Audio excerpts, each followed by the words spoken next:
Salut. Salut.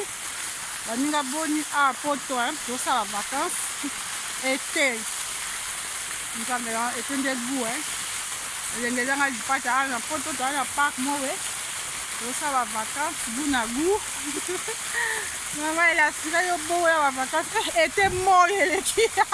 Poto, bon, il y a des gens morts. Maman, elle poto, to bon, ça dit, poto, mort, il boit, été, boit, il y a mort, il y a poto. Donc, à moi, qui te compte autant, moi, ma vacances, elle a dit goût. Goût.